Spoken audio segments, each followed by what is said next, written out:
새벽에 장례 광고를 드렸는데 다시 한번 광고 드립니다. 북일지구 하나인 목장에 조성주 집사님 어머님 되시는 최선열 성도님이 소천하셨습니다. 빈소는 고대 안암병원 장례식장이 되겠고 오늘 오후에 교회에서 문상을 다녀왔습니다.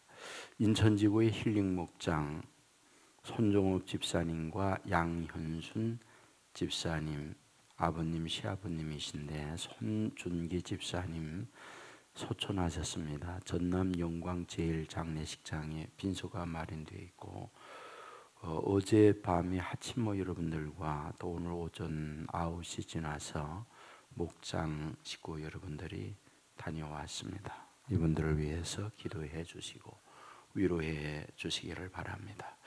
이 시간에 말씀을 드리려고 하는데 제가 개인적으로 늘 굉장히 중요하게 생각하는 게 있어요. 설교 시간에 여러분에게 여러 차례 말씀도 드렸습니다만 사람에게는 돈이 있든 돈이 없든 높든 낮든 배우든 배우지 못했든 젊든 나이가 들든 세 가지 안에 다 들어가 있어요. 세 가지 안이라는 것은 첫째는 시간이에요. 그 다음에 두 번째는 공간이에요. 그 다음에 세 번째로는 시간과 공간 안에서 일어나는 일들이에요. TV를 볼 수 있고 회사에 출근할 수 있고 학교에서 공부할 수 있고 오늘 우리는 이 시간 이 공간 안에서 예배를 드리면서 말씀을 들을 수도 있고 누구나 인간이라면 세상에 태어났다면 여기에서 벗어나거나 해당되지 않을 사람은 아무도 존재하잖아요. 누구나 다 시간, 공간 그리고 그 안에서 뭔가를 다 이루어집니다. 뭐 잠을 잘 수도 있죠. TV를 볼 수도 있고요. 아니면 마켓에서 장을 볼 수도 있고요. 근데 굉장히 중요한 부분이 네 번째예요. 사실은 이 네 번째에 의해서 인생의 모든 건 결정된다. 그렇게 보는 거죠. 그 네 번째가 뭐냐? 반응이에요. 그 문제에 대하여 시간과 공간 안에 일어나는 일들에 대하여 내가 어떻게 생각하고 해석해 내느냐 이거예요. 사실은 이거에 의해서 그 사람의 앞날 그리고 그 사람의 사람됨 그리고 그 사람의 미래는 좌우가 되는 거예요. 그건 매우 중요한 부분이거든요. 그래서 여러분에게 설교를 하거나 어떠한 말씀을 전할 기회가 있을 때에 이 부분은 덜 많이 말씀을 드렸어요. 이것은 오늘 우리가 살고 있는 현실, 지금의 저와 여러분에게 동일하게 주어지는 거거든요. 여러분, 남북한은 지금의 경제 또는 문화, 삶의 질 이런 부분에 있어서 엄청난 차이가 있다라는 건 우리가 잘 알고 있잖아요. 그 경제 규모, 소위 GDP라는 것을 비교를 해봐도 2014년, 그러니까 작년도인데요.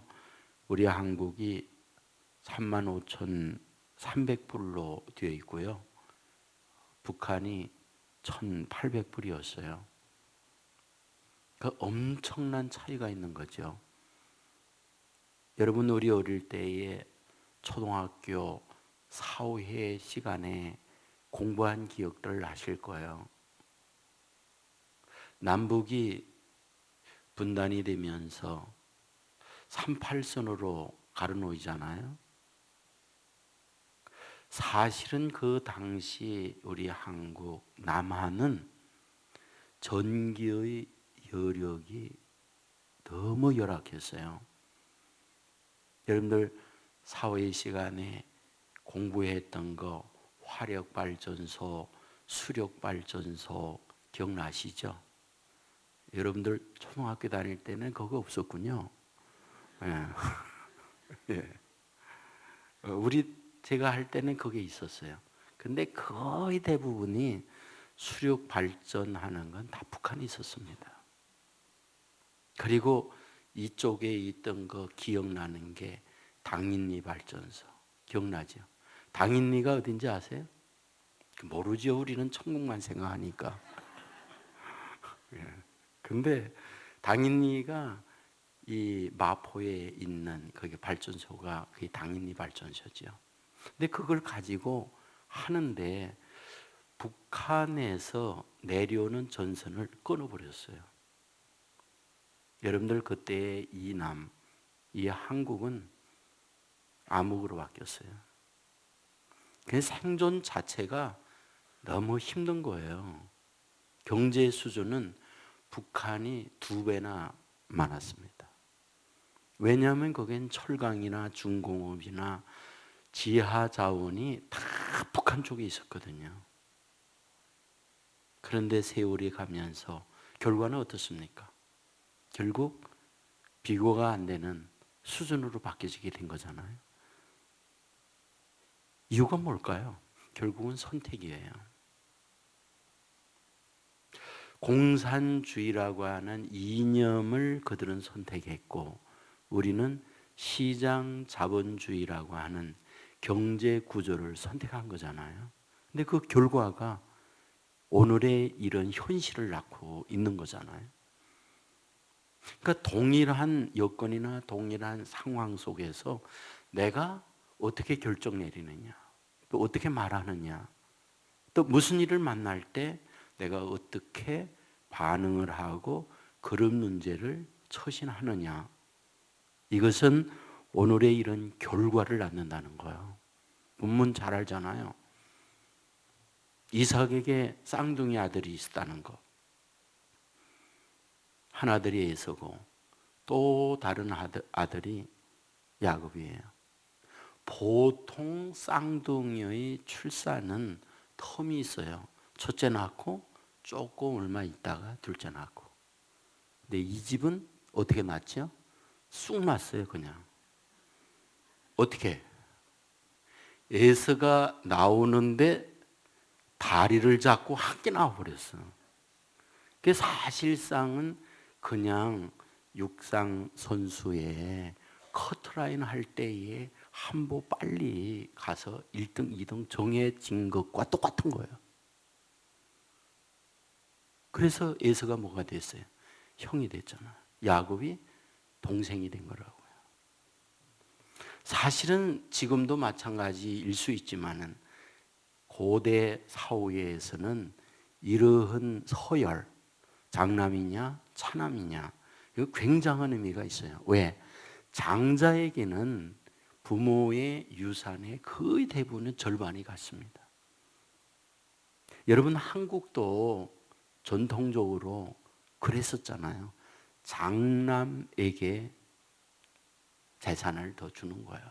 그거 줄 수가 없는 거죠. 그런 구조였으니까. 그런데 사실상은 우리가 알듯 그 장자의 축복이 바뀌어지잖아요. 에서에게서 야곱에게로 바뀌어집니다. 물론 하나님의 섭리지요. 하나, 우리가 본문을 통해서 인간의 입장에서 보면 에서가 주어져 있는 장자의 축복권을 관리하지 못했다는 거예요. 둘은 기질적으로 달랐다는 거 아시죠? 에서는 외향적이에요. 그리고 야곱은 내향적이에요. 에서는 외향적이다 보니까 늘 들에 가서 뛰어다니고 사냥하면서 지내는, 소위 남성다운 야성적 기질이 있는 거예요. 남자로서는 에서가 괜찮죠. 근데 야곱은 어떠냐? 조용하고 여성적이에요. 그래서 늘 엄마의 치마폭에서 지내고 있는 그런, 어떻게 생각하면 남자로서의 소극성, 좀 남성답지 못한 그것이 사실은 야곱이었다는 거예요. 그런데 오늘 성경에 보면 형 에서가 들에 나가서 이리 뛰고 저리 뛰면서 시장하게 피곤하게 들어왔잖아요. 때마침 뭘 하고 있느냐? 죽수고 있다는 거야. 누가? 야곱이. 그러니까 형이 동생한테 야, 죽 한 것만 주라. 그냥 자연스럽게 한 거 아니에요? 여러분 사실 본문에 기록하고 있지 않지만 야곱은 에서가 잡아오는 가축, 동물 엄청 그동안에 잡수셨어. 정말 많이 먹었잖아요. 그러면 지금 그때 내가 고기 먹은 거 바비큐에서 너무 맛있게 먹었으니까 고맙다 그러고 죽 한 그릇 말하지 않아도 줘야 되잖아요. 그리고 지금 또 뭐예요? 먹거리 가지고 왔잖아요. 근데 이 야곱이 말이죠, 어떻게 생각하면 성경에 나와 있는 그 야곱의 모습, 발꿈치를 잡았다. 야곱의 뜻이 그거잖아요. 그 발꿈치를 잡았다는 야곱의 뜻은 다르게 표현하면 무엇을 말하느냐? 인간, 수단, 방법 가르지 아니하고 자기의 인간적 욕망을 이루어내는 사람. 이게 야곱이라는 뜻이에요. 그러니까 야곱은 어떻게 생각하면 정말 인간의 생각으로 가득 찬 사람이에요. 언젠가 여러분에게도 말씀을 드렸지만은 여러분 라헬을 위해 가지고 7년은 모습 생활하잖아요. 그런데 나중에 외삼촌이 하는 말이 언니를 먼저 씹어내야 된다. 그래가지고 레아와 결혼을 시키잖아요. 그러면서 내가 정 라헬을 좋아하고 지금도 변함이 없다면 7년을 더 해라. 그래서 한 여자를 위해서 14년 동안 모성 생활한 사람, 그게 야곱이라고. 이게 무슨 뜻이냐? 자기의 인간의 욕심을 얻어내기 위해서는 모든 걸 올인해내는 사람, 그게 야곱이라는 뜻이에요. 발꿈치를 잡다. 이건 대단한 인간의 의지적 요소라는 거예요.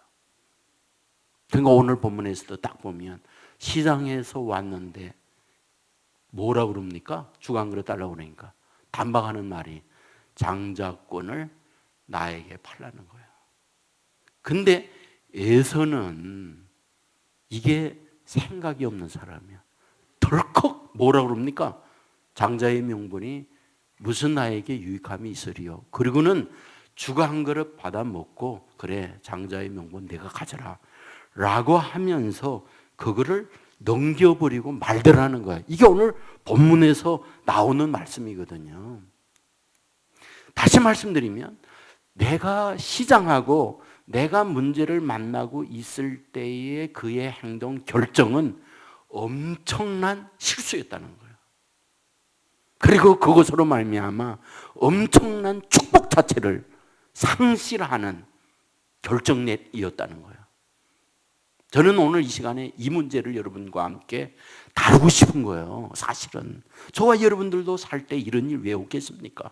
그런데 그때에 그런 문제를 만나면서 우리가 어떻게 해야 되느냐는 거예요. 어떤 결정을 내려야 되는 거냐는 거예요. 또 어떻게 말을 해야 되는 거냐는 거예요. 또 어떻게 선택을 해야 되는 거냐는 거예요. 왜? 그것이 그 사람 때문에, 그것이 그 이후에 내 인생의 모든 것이 결정 나니까. 그렇게 중요한 거거든요. 성경을 가만히 이렇게 보세요. 성경을 보게 되어지면은 정말 결정을 멋지게 내리는 사람들이 있어요. 때로는 어리석게 결정을 내리는 사람들도 많아요. 뭐 우리가 너무나 잘 알고 있는 아브라함과 롯과의 관계도 보십시오. 너무 많은 당시의 유목민으로서 양도 많아지고 소도 많아지고 문제는 양과 소의 풀을 먹일 만한 목초지, 초원이 부족하니까 아브라함의 목자와 롯의 목자 간에 목초지 문제로 다투잖아요. 더 많은 목초지 우리 거다 그러면서 싸우잖아요. 여러분 이때의 이 문제를 해결하기 위하여 아브라함이 쓴 방법이 잘 알죠? 내가 우아하면 나는 좌하고 네가 좌하면 나는 우아하겠다. 말씀했잖아요. 아브라함이 어른이라는 것. 지금 롯이 여기까지 온 건 아브라함 덕분이었잖아요. 이만한 재산은, 이만한 안전, 이만한 인생을 살게 된 혜택은 오로지 아브라함 때문에 입은 거거든요. 그러면 아브라함의 입장에서 자기의 은혜를 입었던 롯을 향하여 야, 내가 저리로 가거라. 충분히 그럴 수 있는데 아브라함은 그러지 않았다는 거예요. 오히려 자기 조카 롯에게 양보하고 우선권을 주는 거예요. 내가 하고 싶은 대로 해라. 그러면 그 다음에 내가 결정할게. 그리고 여러분 창세기 13장 10절에 보면 롯이 결정하는 기준을 이렇게 말해요.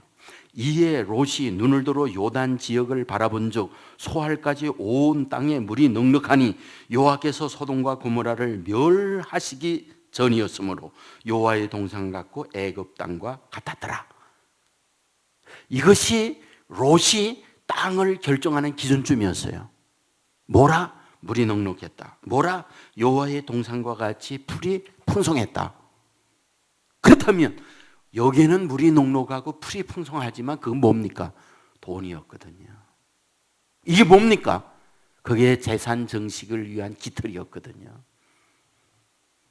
그곳에 많은 풀, 그곳에 많은 물을 먹인다는 말은 많은 가축, 많은 재산 증식을 할 수 있는 장소라는 거예요. 그러니까 롯이 선택한 기준이 뭐냐?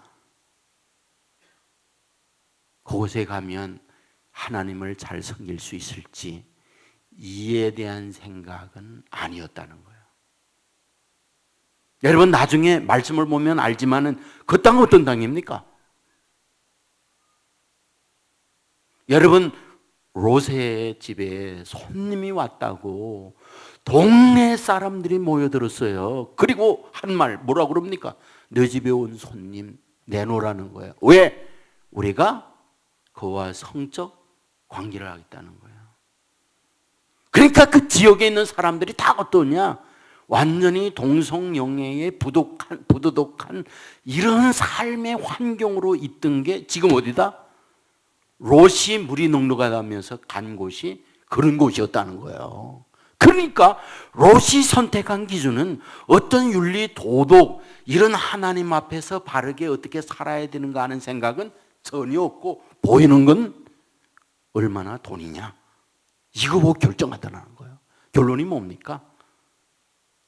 여러분에게 지난번 말씀을 드렸지만 연합군들이 그 땅 쳤어요. 그래서 재산 빼앗겼죠. 그래서 그들은 인질로 끌려갔죠. 근데 그것은 하나님의 사인이라고 했어요. 그런 환경의 경험을 하면서 자신들의 삶을 청산하고 바르게 가게 하기 위한 하나님의 사인으로서 그런 환경을 만들어 줬다고 그랬어요. 그러나 롯은 그걸 보지 못했어요. 그리고 여전히 그 땅에 머물렀어요. 결과가 뭐였죠? 유황불 심판으로 말미암아 그 쌓아올렸던 모든 재산 한 푼도 얻지 못했어요. 그리고 몸만 벌거벗은 상태에서 구원함을 받는데 아내는 자기 재산 판다고 재산 불에 붙는다고 고개를 돌려보다가 소금기둥이 돼요. 여러분 그리고 롯은 어디로 갑니까? 소알 산골짜기로 도망가요. 그리고 두 딸이 뭐라고 그래요? 남자가 없으니 아버지께 술 마시고 우리가 아이를 낳자 해서 딸들이 아버지와 잠자리에서 자녀를 낳잖아요. 그게 암몬과 모압이었잖아요. 그러니까 뭡니까? 그런 결정을 내릴 때의 그 기준점, 문제를 만날 때 결정하는 기준점.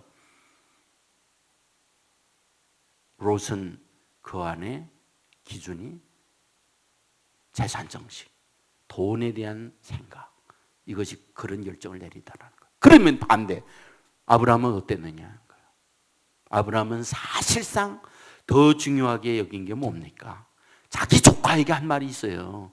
너나 나나 골육지친이 아니냐, 가족이 아니냐, 그리고 너나 나나 하나님을 믿는 사람이 아니냐, 여기에 하나님을 알지 못하는 이방 사람들 앞에서 이런 문제를 싸워서야 되겠느냐? 그러므로 네가 우아하면 나는 좋아하고 네가 좋아하면 나는 우아하겠다, 그렇게 얘기해요. 그러니까 그 기준점이 뭐냐? 하나님이었거든요. 하나님이 바라는 게 뭐냐? 화해. 다툼이 아닌 화목. 그러니까 그걸 위해서 양보한다는 거예요. 근데 이상하죠? 손해였는데 하나님은 손해를 입고 있는 아브라함에게 찾아와요. 그리고 하는 말이 있어요. 동서남북을 바라보라. 저 보이는 저 모든 것을 너와 내 후손에게 주겠다는 거예요. 그리고 사실 그 말씀대로 그런 복을 내려줍니다. 그러니까 그 결정을 내릴 때, 무슨 일을 만날 때 그 문제에 대하여 결정 내리는 그런 부분을 참 이렇구나 하는 것을 보여주는 거예요. 사실은 성경에 보면 그런 말씀으로 가득 차 있죠. 또 하나를 말씀을 드린다면 룻과 오르바를 알잖아요. 여러분, 나오미네가 베들레헴에 살았어요. 그런데 그 땅에 경제 불황이 왔어요. 기근으로 말미암아 생존 자체가 어려우니까 사람이 먹고 사는 문제에 어려우면 먹고 사는 생존을 위해서 이동을 하거나 이민을 가거나 역사 이래 인류의 흐름을 보면 다 그렇습니다. 어쩔 수가 없어요. 그러니까 그 땅에서 살기 어려우니까 당시 경제적 넉넉함이 있던 이웃 모압 나라로 이민을 간 거예요. 네 식구가. 거기서 안정되게 살면서 두 아들이 있었잖아요. 그래서 두 아들 이민 간 그 땅에서 그 땅의 여자 두 명을 며느리로 맞잖아요. 그 한 며느리가 오르바였고 한 며느리가 룻이었잖아요. 근데 문제가 있어요. 그런 안정된 생활을 하고 있으면서 행복이 그대로 유지되면 좋은데 자기 나라 유다 베들레헴에서 지낼 때보다 더 큰 어려움, 더 큰 재난이 닥친 거예요. 더 큰 재난이라는 것은 먼저 나오미의 남편 엘리멜렉이 죽고 말았어요. 풍토병이었는지 전염병이었는지 성경은 기록하고 있지 않아서 몰라요. 그럴 수 있잖아요. 근데 문제는 조금 있다가 큰아들 죽네. 조금 있다가 둘째 아들 죽네. 이 집에 남자 셋이 다 요단강을 건너가고 말았어요. 여러분, 이런 상황이 되니까 나오미가 어떻게 됩니까? 두 자부를 부르더니 얘기해요. 나는 다시 역이민으로 내 친정과 내 시댁이 있는 유다 베들레헴으로 갈란다. 너희들도 너의 친정으로 가라는 거예요. 자, 이런 상황이 있을 때 어떤가요? 오르바는 시어머님 눈물을 흘리면서 부디 가셔서 건강하시고 하는 일 잘 되기를 바랍니다. 그리고 자기 친정으로 갔어요. 근데 룻은 얘기를 해요. 제가 어머니하고 같이 가려 합니다. 사실 그 시댁의 나라에 가면 뭐 부동산이 있다거나 아니면 그 시댁에 또 다른 돈이 준비되어 있다거나 그런 게 없었거든요. 가면 알거지거든요. 그런데 룻은 시어머니와 함께 가겠다고 얘기하는 거예요. 그래서 시어머니 나오미가 룻에게 얘기하잖아요. 그러지 말라고. 가면 고생한다고. 그런데 여기서 굉장히 중요한 얘기합니다. 뭐라고? 어머님의 하나님이 내 하나님입니다. 만일 어머님이 믿는 하나님을 떠나 우상을 섬기고 있는 친족원에 내가 간다면 하나님은 나에게 벌의 벌을 내릴 겁니다. 그러므로 어머님이 있는 하나님을 따라 나는 가겠습니다. 그랬거든요. 그것은 인간적으로 보면 무엇입니까? 가장 바보예요. 가장 어리석은 결정이에요. 이런 어리석은 바보로운 결정이 어디 있습니까? 가면 돈 있는 게 아니고 두 과부가 가는데 당시에 과부라는 것은 사람들에게 대우받지 못하고 인정받지 못하고 무시당하는 사회적 신분의 위치가 과부였는데 이게 얼마나 바보스러운 결정입니까? 그래도 친정이 있어야 친정 부모로부터 친정 가족으로부터 울타리가 되고 보호를 받고 그래도 뭐 하나라도 먹고 사는 문제에 도움을 얻을 수 있는 게 아닌가요? 그런데 룻은 그런 거를 거두절미하고 시어머님이 믿는 하나님을 따라가겠다는 거예요. 그래 갔어요. 어떻게 됐나요? 알다시피 보아스를 만나잖아요. 보아스는 그 지역에 가장 준수하고 가장 인기 있는 부요한 정말 멋진 사람이었다. 결혼하죠? 결혼한 걸로 끝나나요? 그게 아니었죠. 예수님의 족보에 룻이 들어가잖아요. 그 여기에서 무엇을 우리에게 보여주려고 하느냐? 어떠한 문제를 만났을 때 그 결정, 오늘 내가 어떤 결정을 하고 어떤 선택을 하느냐, 이것이 인생을 이렇게 결정하게 되더라는 거예요. 어떤 분이 이런 얘기했어요. 모든 인간에게는 하루에 84,600원의 돈을 받는다는 거예요. 그게 무슨 소리냐? 그런데 그 받은 돈을 가지고 어떤 사람은 84만 6천 원 또는 860만 4천 원 이렇게 쓰는 사람이 있는가 하면 어떤 사람은 8,640원에 쓰는 사람도 있고 864원에 쓰는 사람도 있다. 그 얘기를 해요. 무슨 얘기냐? 이게요, 우리가 하루 시간을 24시간이잖아요. 그 24시간을 분으로 하고 초로 바꾸어 내면은 86,400초랍니다. 하루가. 그런데 그것을 가지고 어떻게 쓰느냐는 거예요. 그 쓰는 나의 선택, 나의 활용도에 따라서 어떤 사람은 800만 원의 가치, 어떤 사람은 860원의 가치로 쓰는 사람이 있더라는 거예요. 그러니까 내가 주어져 있는 오늘 시간이나 재능이나 돈이나 또는 어떤 환경에 있어서 그런 걸 가지고 내가 어떻게 반응하고 어떻게 쓰고 어떻게 해석해내고 그것이 그의 인생을 결정짓게 되더라는 거예요. 여러분 잘 아는 카일라일의 오늘이라는 시가 있잖아요. 푸르른 새날이 밝아오는구나 생각하여라. 그대여 이 날을 헛되이 보려나. 또 이런 말을 여러분 잘 알죠. 오늘이란 어제 죽은 이들이 그렇게도 사모했던 내일이었다. 그런 얘기도 여러분 잘 알고 있죠. 그러니까 오늘 나에게 주어져 있는 이런 것들, 시간이 될 수 있고 돈일 수 있고 건강일 수 있고 사회적인 지위일 수 있고 남들이 갖지 못한 재능일 수 있고 그것을 가지고 어떻게 쓰고 어떻게 반응하고 어떻게 처리하느냐, 이 문제는 그건 뭐다?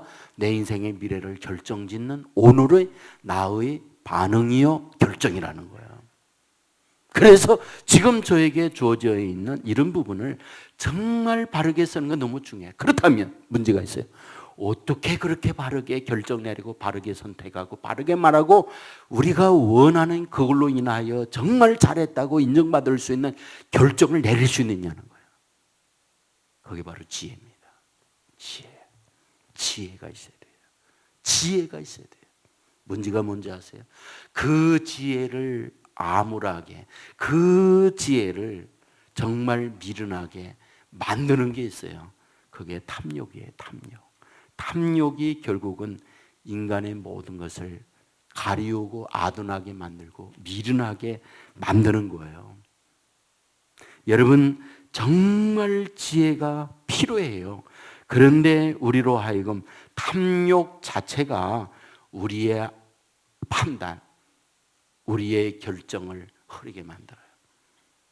여러분들 성경에 보면 알잖아요. 가룟 유다가 예수님을 판 거 너무나 잘 알잖아요.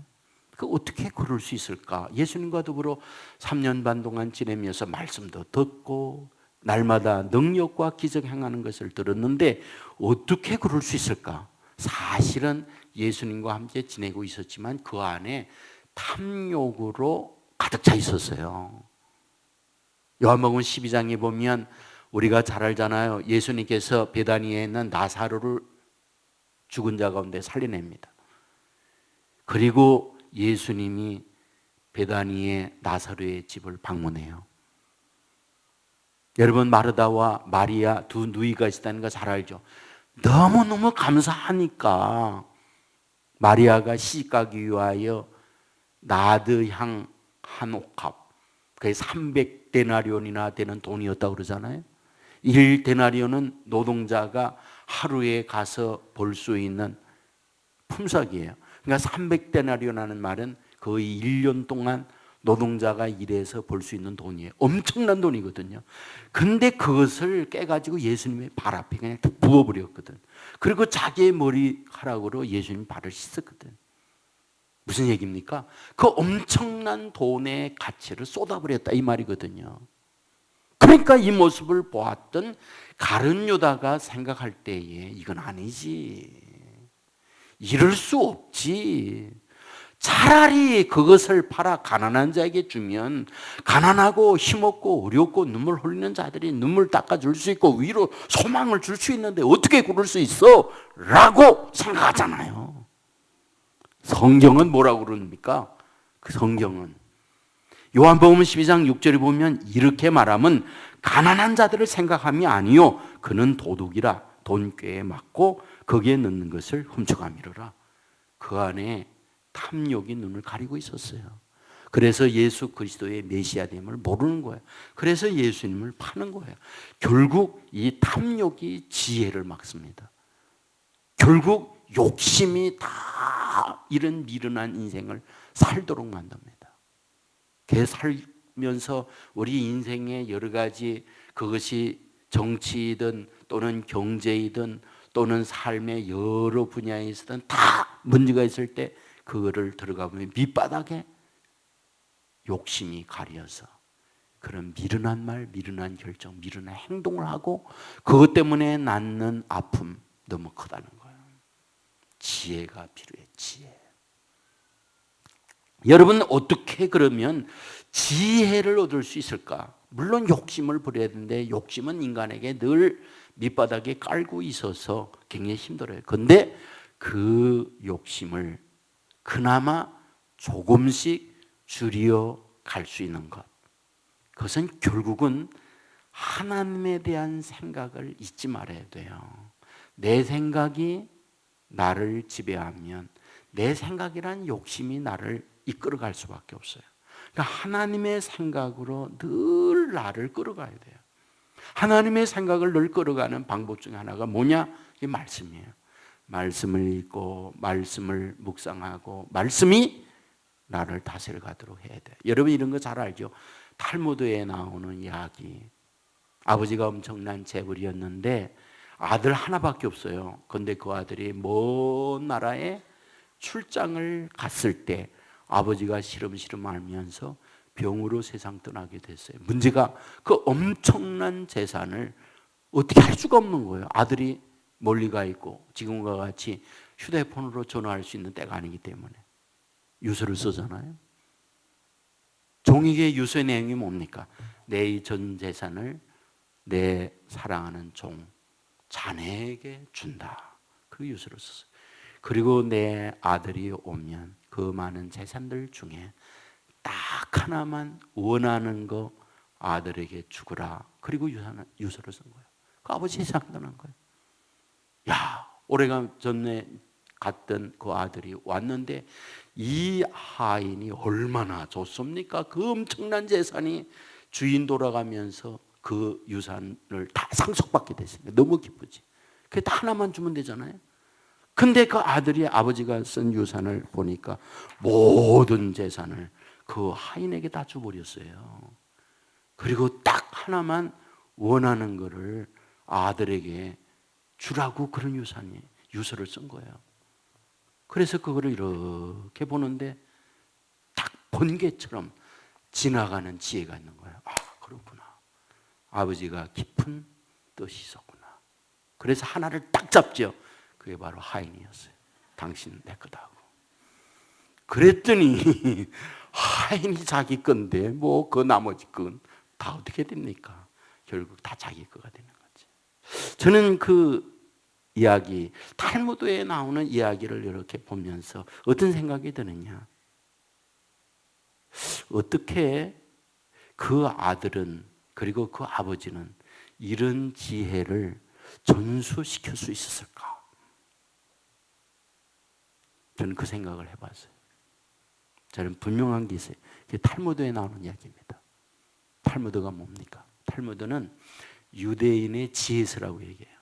유대인의 지혜서 이 이야기는 무슨 얘기냐 하면 성경을 가지고 계속해서 나누는 이야기, 그것을 지혜로 엮어서 모아놓은 것이 탈무드예요.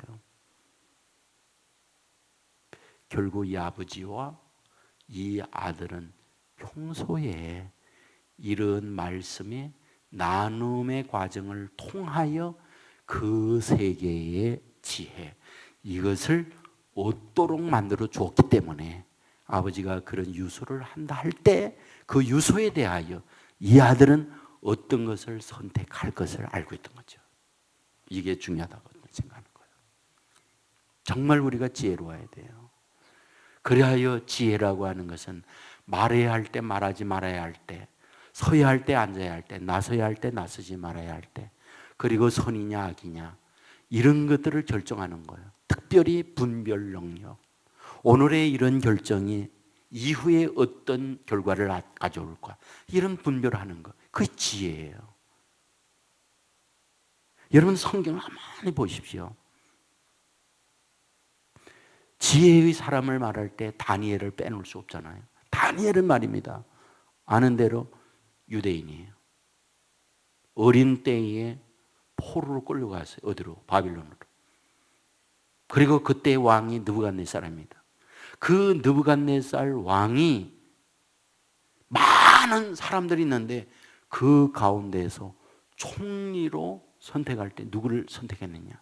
어린 다윗을 총리로 선택합니다. 여러분 알죠? 느부갓네살이 일찍 죽었다는 거. 그리고 누가 왕이 됩니까? 벨사살이 왕이 돼요. 아들이 왕이 됩니다. 근데 왕이, 아버지가 세상 떠나고 벨사살 아들이 왕이 되었을 때에, 그때에도 총리를 유지한 사람이 누구냐? 다니엘이었어요. 여러분 그 위에 나라가 망하잖아요. 어디에? 메데에서 망합니다. 또 메데에서 망하고 난 이후에 그 다음에 페르시아에 의해서 나라가 망해요. 그리고 왕들이 바뀌어요. 다리오 왕이 나오죠. 고레스 왕이 나오죠. 그 왕들이 바뀝니다. 그런데 그러한 국난의 변화, 그리고 왕권의 변화가 있음에도 불구하고 여전히 총리 자리만을 유지하고 있는 사람이 있었어요. 그게 다니엘이었잖아요. 이게 있을 수 있는 일이 아니잖아요. 근데 어떻게 이게 가능했느냐는 거예요. 여러분 다니엘이 하버드에서 경제학 박사학위를 받고 있기 때문에 그런 위치에 올라간 겁니까? 예?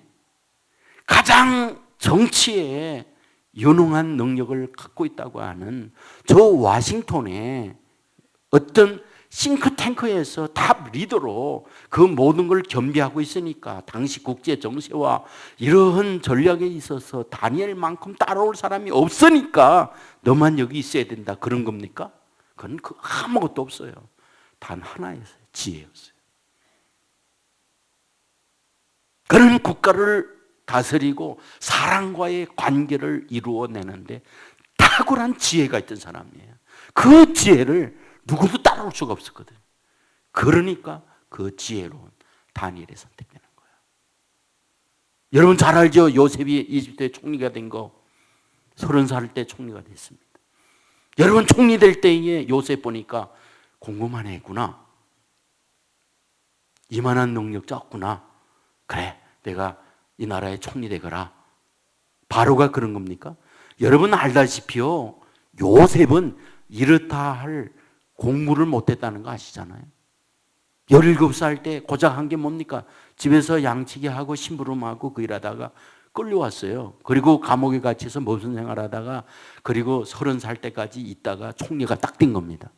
그러면 그 총리가 될 때에, 그리고 탁월한 지도력을 가지고 왕을 도와서 그 역사를 이루어낸 힘 뭡니까? 그 지혜였어요. 여러분 지혜는 이렇게 힘 있는 겁니다. 그런데 그 지혜를 얻도록 만드는 힘, 그게 뭐냐? 하나님과 깊은 교통을 가지고 있을 때 세상에 알지 못하는 위로 내리는 그 지혜, 그 지혜는 정말 상상을 초월하는, 사람들에게 감동을 주는, 인생 삶의 모든 것들을 아름답게 만들어내는 능력, 그게 위로부터 오는 지혜예요. 말씀을 좀 정리하겠습니다. 결국 인생이라고 하는 건 오늘도요, 이런저런 일을 너무 많이 겪으면서 사는 겁니다. 오늘 본문에 에서만이 굶주리고 그때 마침 야곱 동생이 죽쓰고 있고, 그리하여 나 죽 좀 달라, 그럴 때 장자의 명분을 팔라, 이런 일이 요셉 에서에게만 있는 게 아닙니다. 그것은 오늘 우리도 똑같습니다. 그런데 그런 현실에 딱 있을 때 미련한 결정이 아닌 지혜로운 결정해야 되잖아요. 가정에서 여러분 살 때에 미련하게 행동하고 말하기 때문에 가정 불화를 일으키는 경우 많잖아요. 그때 지혜롭게 하면서 싸워야 할 때 화해를 만들어내고, 화를 낼 수 있을 때 기쁨을 만들어낼 수 있는 지혜 필요하잖아요. 여러분들 아시잖아요. 최근에 직장에서 사람을 뽑을 때에 어떤 세상적 스펙을 가지고 있느냐 보아요. 그런데 그것과 함께 굉장히 중요하게 보이고 있는 게 뭐냐? 소위 IQ만이 아니라 EQ를 본다고 하잖아요. 동시에 뭐라고 그럽니까? EQ라고 하는 것은 감성지수이기도 하지만은 사람들과의 관계나 또는 어떤 삶의 문제를 만났을 때 어떻게 그런 것을 대처하고 풀어내느냐 하는 지혜, 이런 것을 더 원하고 있는 것이 오늘 우리가 살고 있는 삶의 현실이잖아요. 저도 간절히 바라는 게 있어요. 하나님, 지혜를 주십시오. 어디 가든지 무엇을 하든지 참 사람들과 지낼 때에 품위가 있는 사람으로 말하게 해주시고, 결정하게 해주시고, 좀 격이 높은 그런 사람으로 살아가게 해주십시오. 그것이 곧 지혜의 삶이거든요. 하나님을 믿는 하나님의 자녀들에게 하나님이 원한 거 있어요. 지혜를 주려는 거예요. 알잖아요. 솔로몬이 어린 나이에 왕이 되고 난 이후 기브온에서 1,000번제를 드리니까 하나님이 찾아가잖아요.